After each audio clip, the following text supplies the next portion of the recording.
मेरा नाम सुमित है। मैं अमेरिका में काम किया करता था, लेकिन मेरा असली घर इलाहाबाद में था। मेरी एक कहानी रोंगटे खड़ी कर देने वाली है, जिसे सुनकर आप हैरान रह जाएंगे।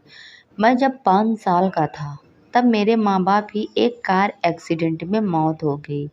उसके बाद मेरे बड़े भाई ने मेरा ध्यान रखा, पढ़ाया लिखाया, इस काबिल बनाया कि आज मैं पढ़ लिख कर अमेरिका में बहुत अच्छी नौकरी कर रहा हूँ। अब मैं शादीशुदा हूँ। मेरी पत्नी का नाम काजल है। मेरी शादी 6 महीना पहले ही हुई थी। मैंने अपने पसंद से शादी की थी। मेरे दोस्त की शादी थी और इसी की शादी में काजल को पहली बार देखा था। तो कम उम्र और खूबसूरत होने के साथ साथ वह बहुत ही शर्मीली लड़की थी और इसी बात में मुझे उसकी तरफ दीवाना कर दिया था। मेरे माँ बाप तो नहीं थे, लेकिन बड़े भैया और भाभी को काजल के बारे में बताया तो मेरी भाभी बहुत खुश हुई और कहने लगी, यह तो बहुत अच्छी बात है, मुझे भी किसी का साथ मिल जाएगा और तुम्हारा भी घर बस जाएगा। चलो अच्छा है, लड़के ढूंढने के झंझट से मैं बच गई। अमेरिका के कुछ दिनों की छुट्टियां पर आया हुआ था, क्योंकि मेरी नौकरी बाहर की और के सालों से बाहर काम किया करता था। इसलिए मैंने भाभी से कहा वह मेरी चटमंगनी पट ब्याह कर दे। अब 2 साल से पहले यहाँ दोबारा लौट कर नहीं आ सकूँगा। भाभी मेरा रिश्ता लेकर काजल के घर गई। काजल के घर वाले बहुत खुश हुए और इस रिश्ते के लिए राजी हो गए। इसी तरह 1 महीने के अंदर अंदर मेरी और काजल की शादी हो गई और वह मेरी दुल्हन बनकर हमारे घर चली आई। शादी की पहली रात ही मैं काजल पर पूरी तरह से अपना हक जमा लिया था और साथ ही साथ उसे यह भी बता दिया था कि मेरे बड़े भैया बाप की जगह हैं और उन्होंने हमेशा ही मुझे अपनी औलाद की तरह पाला है और अपनी ही औलाद ही समझा है। उन्होंने मेरी हर ज़रूरत को, हर जीत को पूरा किया है। इसलिए हमेशा मेरे बड़े भैया की हर बात को सर आँखों पर रखेगी और उन्हें कभी किसी शिकायत का मौका नहीं देगी। शादी के 1 महीने बाद मेरी छुट्टियां खत्म हुई तो मैं टूटे दिल के साथ उसे छोड़कर अमेरिका चला गया। अपनी प्यारी पत्नी को छोड़कर अकेला ज़िंदगी गुजारने के बारे में सोचना भी एक मुश्किल एहसास सा लगता था और मुझे यह वक्त गुजारना था। मुझे 2 साल की जुदाई को हर सूरत में बर्दाश्त करना ही था। मुझे अमेरिका आए 1 महीने ही गुजरा था और वह जब भी मुझसे फ़ोन कर बात करती तड़प तड़प कर रोने लगती। उसकी रोती हुई आवाज़ सुनकर मेरी जान निकल गई थी। मैंने फ़ौरन पूछा, काजल बताओ क्या हुआ है, ऐसे क्यों रो रही हो? धीमी लहजे में कहने लगी, आप घर वापस आ जाएं। आपके बगैर मेरा गुजारा नहीं है। यहाँ पर मेरा मन नहीं लगता। मैं उनको समझने के लिए कह देता, क्यों मन नहीं लगता? भाभी और भैया है ना तुम्हारा ध्यान रखने के लिए। फिर भी वह रोती रहती और कहती कि तुम जल्दी से घर वापस आ जाओ। मुझे लगा शायद उसे मेरी याद सता रही है और इसलिए ऐसी बातें कर रही है। मैंने उसे मोहब्बत से समझाया कि मेरी इस तरह बार बार वापस आना आसान नहीं है। मेरी नौकरी पर फ़र्क पड़ सकता है और वह मुझे दोबारा इस तरह की बात ना करे, क्योंकि मेरे लिए भी इस तरह से उसे दूर रहकर वक्त काटना मुश्किल हो जाता था। मेरी बात सुनकर वह खामोश हो गई। फिर दोबारा उसने कभी वापसी का कोई जिक्र ही किया ही नहीं और मुझे लगा कि वह सब कुछ ठीक हो गया है। मुझे काजल की और घर की बहुत याद सता रही थी। मैंने सोचा कि कुछ दिनों की छुट्टी लेकर वापस घर जाता हूँ। मैंने अपने ऑफिस में एप्लीकेशन दे दिया मुझे छुट्टी की मंजूरी मिल गई। मैंने सोचा फ़ोन करके नहीं बताऊंगा कि मैं घर वापस आ रहा हूँ। मैं सबको सरप्राइज़ देना चाहता था। मैं अचानक से घर लौटा था। काजल को भी सरप्राइज़ देना चाहता था, लेकिन काजल की शक्ल देखते ही मैं खुद सरप्राइज़ हो गया था। वह ऐसे पेश आ रही थी जैसे उसे मेरा आना बिल्कुल भी अच्छा नहीं लगा था, या फिर मेरी मौजूदगी में उसे यहाँ पर कोई परेशानी हो। काजल के चेहरे का अंदाज बहुत ही अजीब है। भाई अभी अभी मुझसे मिलकर कुछ ऐसे भी पेश आए थे। भैया मुझे देखकर खुद भी नहीं शौक हुए, बल्कि उन्होंने खुद तो साफ लफ्ज़ों में कहा था कि तुम्हें इस तरह आने की क्या ज़रूरत थी? तुम्हारी छुट्टियों में तो अभी काफ़ी वक्त था। मुझे तो लगा कि मेरी पत्नी और मेरे भैया मुझे देखकर बहुत खुश होंगे। उनके अजीबो-गरीब सवालों पर मैं बहुत हैरान हुआ था और भैया से कहा कि मेरी तबीयत कुछ ठीक नहीं थी। मुझे घर की बहुत याद आ रही थी, इसलिए मैं कुछ दिनों के लिए लौट आया हूँ। मैंने देखा कि मेरी भाभी घर पे मौजूद नहीं थी। काजल ने मुझे बताया कि भाभी की तबीयत ठीक नहीं है, वह अपने मायके चली गई हुई हैं। यह सुनकर मैं काफ़ी परेशान हो गया था। मुझे भाभी से बहुत प्यार था। उसने मिलने की बात की तो भैया ने मुझे रोक दिया और कहने लगे, वह तुम्हें देखेगी तो यहाँ आने की जिद करेगी। उसकी तबीयत बहुत ख़राब है, उसे कुछ दिन आराम करने दो। कुछ दिन बाद मैं खुद उसे वापस ले आऊँगा। भैया की बात सुनकर मैं रुक गया। काजल हर वक्त घर के कामों में ही बिजी रहती थी और जब रात को कमरे में आती तो उसका अंदाज वैसे नहीं था जैसे कि मैं उम्मीद कर रहा था। काफ़ी दिनों बाद मैं लौटकर उसके पास आया था, पर वह बिल्कुल नॉर्मल से पेश आ रही थी। ना ही उसके अंदर कोई जज्बात, ना ही कोई तड़प थी और ना ही वो मिलने की तमन्ना थी। वह मेरे बराबर में आकर आंखें बंद करके लेट गई, जैसे मानो वो सोना चाहती हो।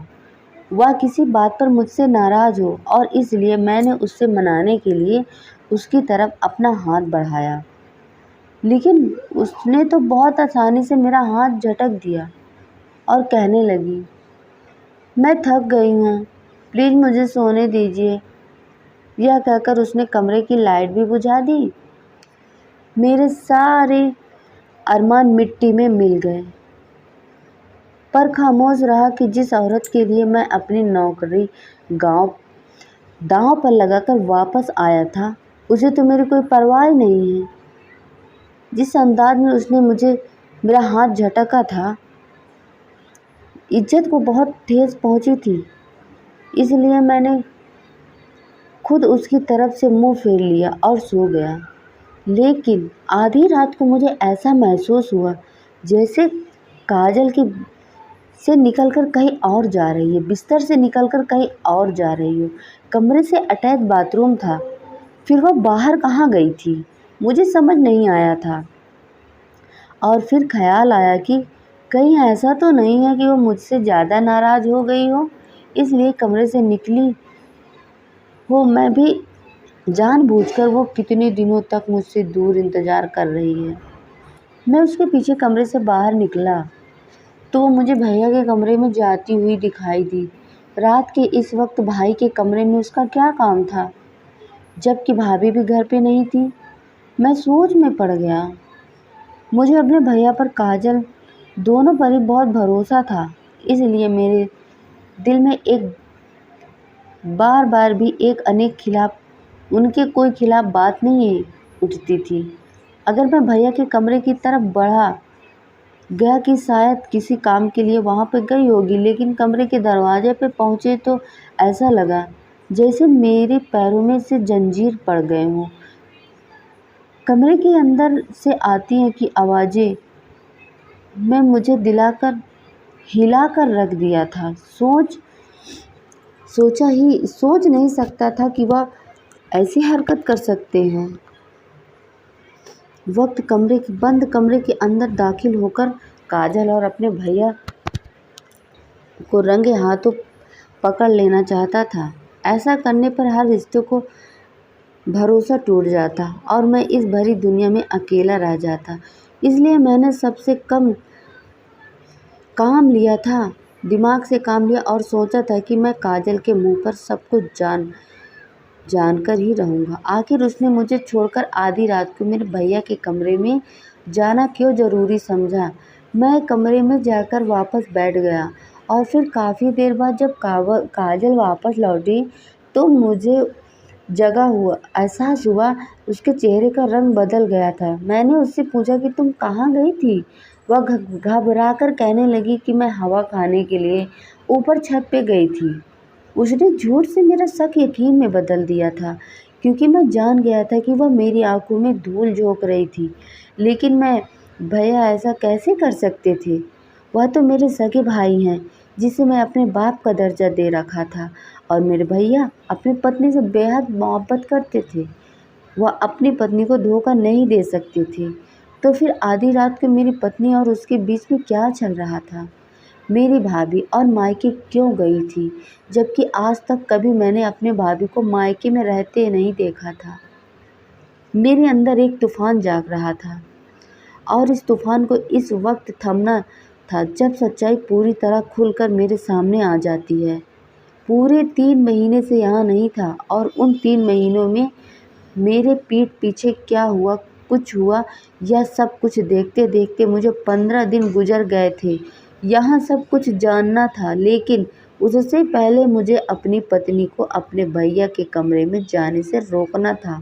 अगले ही दिन मेरी पत्नी आईने के सामने खड़े होकर तैयार हो रही थी और बिस्तर पर मैं लेटकर उसे अपनी आंखों से देख रहा था। मैं उसकी नज़र में एक सोता हुआ इंसान था, लेकिन हकीकत में उस वक्त मैं जाग रहा था। रात को इस वक्त अपनी पत्नी को तैयार होकर देखकर मुझे ज़ाहिर भी खुशी नहीं हो रही थी, क्योंकि मेरी पत्नी मेरे लिए तैयार नहीं हो रही थी, बल्कि उसकी यह तैयारी मेरे बड़े भैया के लिए हो रही थी। मेरा वह बड़ा भाई जिसे मैं अपने बाप का दर्जा दे रखा था, मेरी पत्नी आधी रात को कमरे में चली जाया करती थी, और मैं यहाँ बात अच्छी तरह से जानता था कि क्या होता है। हमेशा की तरह मेरा दिल चाह कर रहा जाता है मैं उठकर अपनी पत्नी का हाथ पकड़ लूँ और उसे अपने बड़े भैया के कमरे में जाने से रोक दूँ, लेकिन मैं मजबूर था। मेरे पास उसके सिवा कोई रास्ता ही नहीं था, क्योंकि उसे रोकना की ज़रूरत का अंजाम बहुत ही भयानक होने वाला था। मेरी पत्नी काजल की उम्र सिर्फ 20 साल की थी और जवान और खूबसूरत थी, लेकिन उसके बावजूद भी काजल मेरे हाथों से बाहर थी, क्योंकि इतनी रात में एक रात भी ऐसी नहीं आई थी जो उसने मेरे साथ गुजारी हो। मैं हर रात उसे अपने ही हर हसरत के लिए बिस्तर पर पड़ा रहता था और वह मुझे नज़र आता करके कमरे से निकल जाती थी।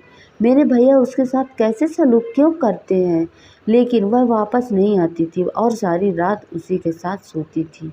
आज भी वह इसी तरह तैयार हुई मेरी नज़र भी खूबसूरत वजूद पर जमी हुई थी, और फिर वह अपने कमरे में बाहर निकल गई और थोड़ी देर बाद अजीबोगरीब आवाज़ों का सिलसिला शुरू हो गया और मैं बस अपने बिस्तर पर लाचारों की तरह पड़ा रहता। लेकिन मैं अच्छी तरह से जानता था कि मेरे भैया के कमरे में क्या चल रहा है और मेरी पत्नी सुबह किस हाल में वापस लौटती। दिल तो चाहता था कि मैं अपने भैया को कमरे में जाऊं और हाथ पकड़कर अपनी पत्नी को वहां से वापस ले आऊं, लेकिन मैं बहुत मजबूर था। अगर मैं ऐसा करता तो हमेशा के लिए अपनी पत्नी को खो देता, और मैं काजल को हरगिज़ नहीं खोना चाहता था।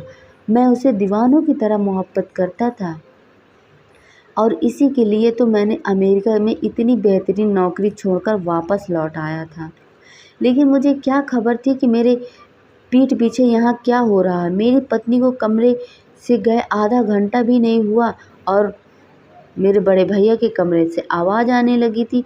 अपनी बीवी की ऐसी आवाज़ सुनकर मेरी आंखों से आंसू आने लगे थे कि मैं अपनी पत्नी के साथ ही समझौता देख रहा था, लेकिन कुछ कर नहीं पा रहा था। मैंने सब्र का घूंट पी लिया था।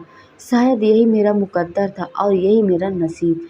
सुबह के वक्त जब काजल अपने कमरे से बुरी हालत और लड़खड़ाती हुई वापस आती थी, मुझे ही पता तो चल गया था कि वह किस हाल में वापस लौटी है, लेकिन उसके बावजूद मैं अंधा बहरा बिस्तर पर पड़ा हुआ था। और फिर वह खामोशी से मेरे पास लेट गई, जैसे रात के कमरे में बाहर ही नहीं निकली हो, और मैं भी अपनी जगह अनजान बनकर लेटा था ताकि मैं अपने रिश्तों को बचा सकूं, क्योंकि इस रिश्ते को ख़त्म करना मेरी बस में नहीं था। फिलहाल मेरे पास नौकरी भी नहीं थी, क्योंकि अब मैं तो सब कुछ छोड़कर अमेरिका से वापस लौट आया था। इसलिए आधे दिन बाद बिस्तर से निकला।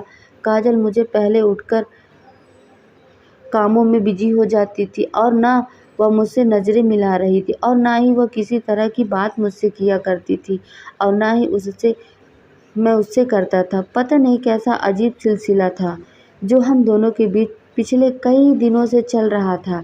मैं खुद को और काजल को इस दलदल से निकालना चाहता था, क्योंकि अब इस तरह ज़िंदगी गुजारना मेरे लिए नामुमकिन हो चुकी थी। मैं सच्चाई को पता लगाना चाहता था। मैं सब कुछ जानना चाहता था कि मेरे पीछे यहाँ क्या-क्या हुआ है, लेकिन उससे पहले मुझे अपनी पत्नी को अपने भैया के कमरे से जाने से रोकना था, और इसलिए अगली रात मैंने सोने के बजाय जागने का फ़ैसला किया। रात के 2 बज रहे थे और मैं टीवी खोलकर बैठा हुआ था। काजल यहाँ बिन पानी की मछली की तरह बेचैन यहाँ से वहाँ कर रही थी, और जब कुछ वक्त और गुजरा तो गुस्से में आ गई और कहने लगी, कब तक जागोगी? बहुत रात हो गई है, बंद करो लाइट और सो जाओ। तो मैंने कोई जवाब नहीं दिया, तो उसने आगे बढ़कर खुद ही टीवी और लाइट्स बंद कर दी। मजबूरन आंखें बंद करके बिस्तर पर लेट गई। बराबर खामोशी से लेट गया। जब कुछ वक्त के बाद उसे लगा कि मैं सो गया हूँ, वह भी पिछली रात की तरह फिर से तैयार होकर कमरे से बाहर निकल गई, और मेरे दिल में आग लगा के उठी थी। उसके जाते ही मैं भी कमरे से बाहर निकला और देखा तो वो भैया के कमरे में दाखिल हो गई थी और दरवाज़ा अंदर से बंद कर लिया था। मैं झाँक कर देख रहा था तो अंदर का नज़ारा देखकर तो मेरे होश ही उड़ गए थे। मेरी पत्नी मेरे भैया के करीब खड़ी थी, और मेरे भैया के हाथों में जलती हुई मोमबत्ती थी, जिसे भैया ने काजल की हथेली पर रख दिया था, और वो काजल बिल्कुल इस तरह खामोश पड़ी थी जैसे बेजान मुहूर्त हो। इसके बाद जो कुछ हुआ वह देखकर मेरे रोंगटे खड़े हो गए। काजल तो वही सब कुछ कर रही थी जो भैया करवाना चाहते थे। काजल की हालत ऐसी थी, अगर भैया उसे छत पर उल्टा लटका न कहते तो शायद वह उससे भी इनकार नहीं करती। लेकिन यह सब क्या था और क्यों हो रहा था, मैं नहीं जानता था। इस रात मैं चुप ऐसे ही वापस लौटकर अपने कमरे में आकर लेट गया, और अगली रात मैंने उसका हाथ पकड़कर उसे बैठाया और कहा कि आज की रात तुम मेरे कमरे में से बाहर नहीं जाओगी। मेरा अंदाज़ा देखकर वह खामोश हो गई। फिर कुछ देर बाद बिस्तर पर बुरी तरह से तड़पने लगी। उसकी हालत बिल्कुल ख़राब हो गई थी। मैं बुरी तरह से घबरा गया कि ज़ोर-ज़ोर से चीखने लगा। मेरी आवाज़ मेरे भैया सुनकर कमरे से निकलकर मेरे पास चले आए, और काजल की ऐसी हालत देखकर मुझे कहने वाले कि मेरे कमरे में जाकर ले जाओ। भैया की आवाज़ सुनकर मैं गुस्से से कहा कि काजल की हालत इतनी ख़राब है, आपके कमरे में क्यों ले जाऊँ? मुझे इनको हॉस्पिटल लेके जाना है। भैया कहने लगे, इसका इलाज मेरे कमरे में है ना कि अस्पताल में है? मैं जो कह रहा हूँ वही करो। उनका नेचर इतना सख्त था कि मैं काजल को उसके कमरे में ले गया और उनके बिस्तर पर लिटा दिया। पहले मुझे कमरे में उन्होंने बाहर निकालने का हुक्म दिया, और खुद न जाने उसके साथ कमरे में बंद होकर क्या-क्या करने लगे। लेकिन कुछ देर बाद जब काजल उनके कमरे से निकली तो वह पहले तरह बिल्कुल ठीक और नॉर्मल थी। उसे ठीक-ठाक देखकर मैं फिर बहुत हैरान था, और कुछ भी न था, लेकिन यह बात मेरी समझ में से बाहर थी। आखिर भैया ने उसके साथ ऐसा क्या किया है जो कुछ मैंने पिछले रातों में अपनी आंखों से देखा था।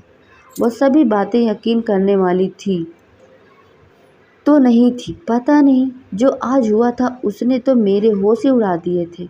मैं बहुत ही ज़्यादा डर गया था, क्योंकि काजल को तकलीफ़ में देखना मेरे लिए बहुत मुश्किल था। और फिर गुजरती रात के साथ मुझे एहसास हुआ कि मैं जिस रात काजल को भैया के कमरे में जाने से रोकता था, उसकी हालत ऐसे ही बिगड़ती जाती थी।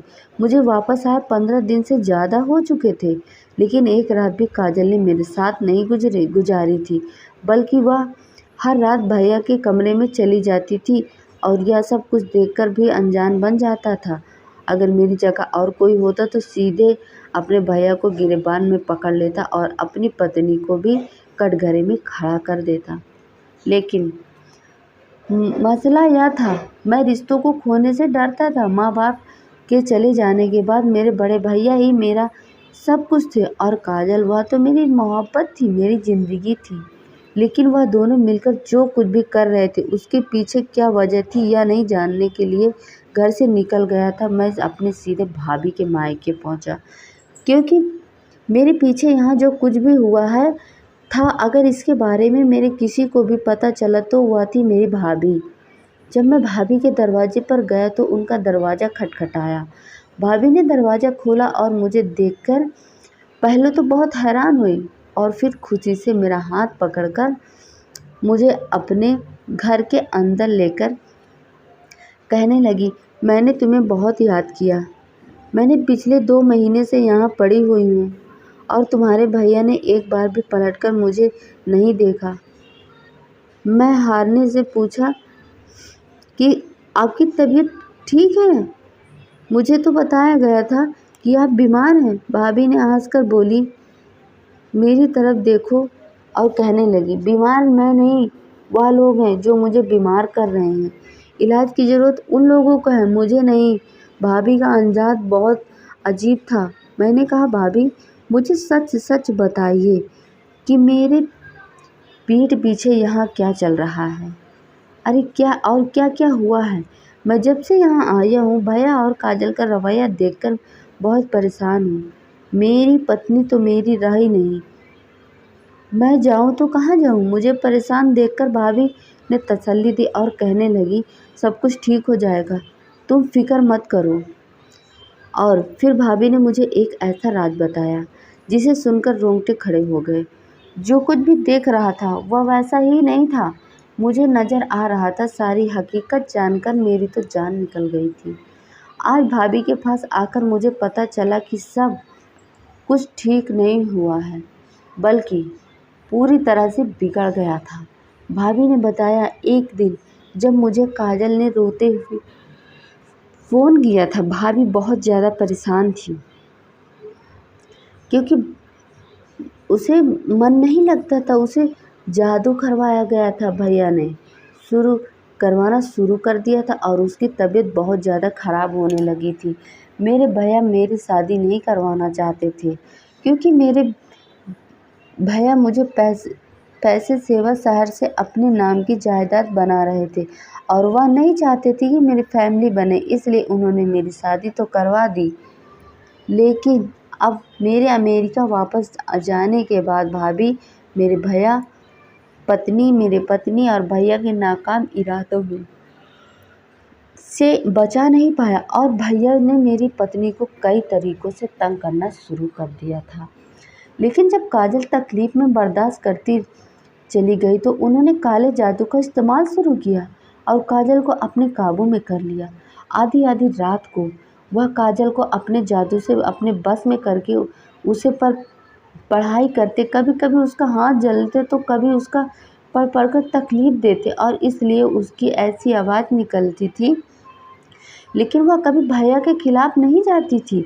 भैया उस पर काला जादू कर रहे थे, जिससे वह ज़िंदगी भर के लिए न सिर्फ उनके गुलाम हो जाती बल्कि औलाद भी रहती। भाभी ने भैया को रोकना चाहा तो भैया ने उसकी बात नहीं मानी, और इसलिए भाभी ने गुस्से से घर छोड़ दिया था। अब भैया दौलत से लाचार इस कदर आंधी हो जाएंगे, उन्होंने सारे रिश्तों को ऐसे साथ दांव पर लगा दिया था। काजल भी हार मानकर जादू के असर में उनके कमरे में पहुंच जाया करती थी, और जिस रात नहीं जाती थी उसकी तबीयत बिगड़ जाती थी। यह सब सुनकर मेरी जान निकल गई। फिर भाभी ने उसे जादू कर पता दिया, जिसके हाथ मिलाकर भैया यह सब कुछ करवा रहे थे। भाभी ने कहा कि अगर तुम अपने भैया से ज़्यादा पैसा जादूगर को दोगे तो वो तुम्हारे लिए काम ज़रूर करेगा और सब कुछ ठीक हो जाएगा। मैंने ऐसा ही किया, उस जादूगर को बहुत ज़्यादा पैसे दिए। उन्होंने न जाने ऐसा क्या किया कि भैया का जादू ही उल्टा पड़ गया। काजल ने तो उनके कमरे में जाना छोड़ दिया था, लेकिन अब हर रात उनके कमरे में उनके चीखने की आवाज़ आने लगी। थी। उसी दिन यह सिलसिला कुछ दिन ऐसे ही सिलसिला चल रहा था और फिर एक दिन भैया ने खुद हमारे कदमों में गिरकर अपनी माफ़ी मांग ली, क्योंकि वो बहुत तकलीफ़ में थे और इस तकलीफ़ से निकलना चाहते थे। मैं भैया को माफ़ कर दिया था, लेकिन अपने रास्ते उनसे अलग कर दिए थे। मैंने हमेशा के लिए अमेरिका वाली नौकरी छोड़ दी थी और काजल के साथ एक अलग मकान में शिफ्ट हो गया था। कभी कभी रुपया, पैसों और जायदाद इंसान के उसके रिश्तों को चूर चूर कर देता है, और मेरे साथ भी ऐसा ही हुआ था।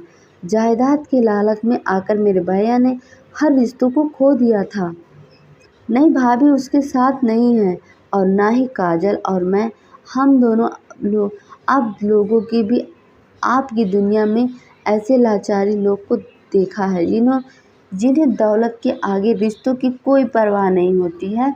अब मैं और काजल हम दोनों अपनी एक अलग सी दुनिया बसा लिए थे। अब मैं इलाहाबाद में ही काम करता हूँ, कहीं और किसी शहर में। आपका कॉलेज काजल को अकेले छोड़कर नहीं जाऊंगा, मैं उससे वादा किया था। अगर यह स्टोरी पसंद आई हो ना तो प्लीज़ कमेंट करें, कमेंट में ज़रूर बताएं और चैनल को सब्सक्राइब करना ना भूलें। धन्यवाद।